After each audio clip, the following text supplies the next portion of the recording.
মহাত্মা গান্ধী একদিন নবী সাল্লাল্লাহু আলাইহি ওয়াসাল্লামের বায়োগ্রাফি পড়তে শুরু করলেন।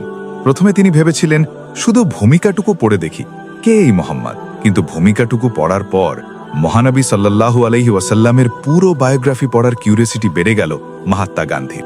এবার তিনি পড়তে শুরু করলেন। যতই পড়ছে ততই তার আগ্রহ বেড়ে যাচ্ছে।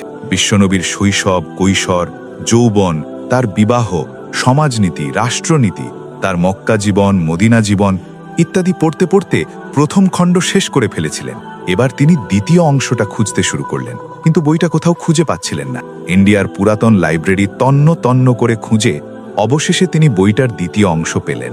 এবার তিনি আবারও বইটি পড়তে শুরু করলেন এবং একটা সময় মহানবী সাল্লাল্লাহু আলাইহি ওয়াসাল্লামের পুরো বায়োগ্রাফিটা পড়ে অবাক হয়ে গেলেন।